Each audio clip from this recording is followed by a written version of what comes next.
Hi guys, it's Dallas with your 2-minute tip for today. Let's talk about hair removal.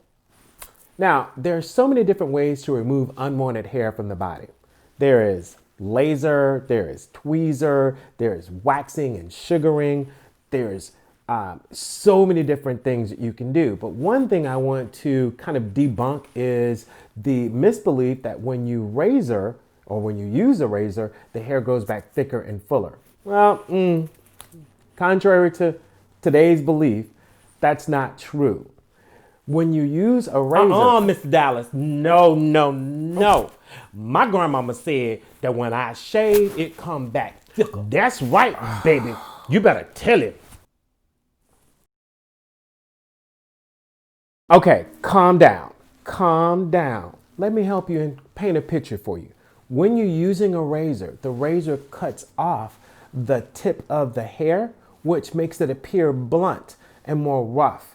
Almost like 5 o'clock shadow when a guy is shaving his face. It's not like it's more hair coming out. It's just that you see more hair because it's now blunt. So I'll help you paint a little bit more of a better picture, Grandma. Think of the hair shaft. The hair shaft is like a tree, a Christmas tree, thin at the top, fat at the bottom. That razor goes across, and when it goes across, now you can only see that flat surface of the hair. Or think of it as a forest. When you're in the jungle and you're looking at the top of the forest and you see it and go, oh, it's a forest. But when you cut them trees down, you go, damn, that was a lot of trees.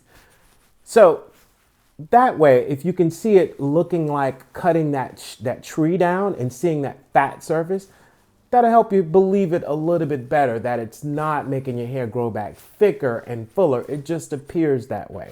Okay? All right. My best suggestion in using an epilator is using waxing. Waxing takes care of every part of the body, and the only challenges you have from that is that if you're allergic to the resins that are in the wax, and if that's the case, just use sugaring. Nobody is allergic to sugaring, okay? So that is my tip for you guys on removing hair. Thanks, guys. Bye-bye.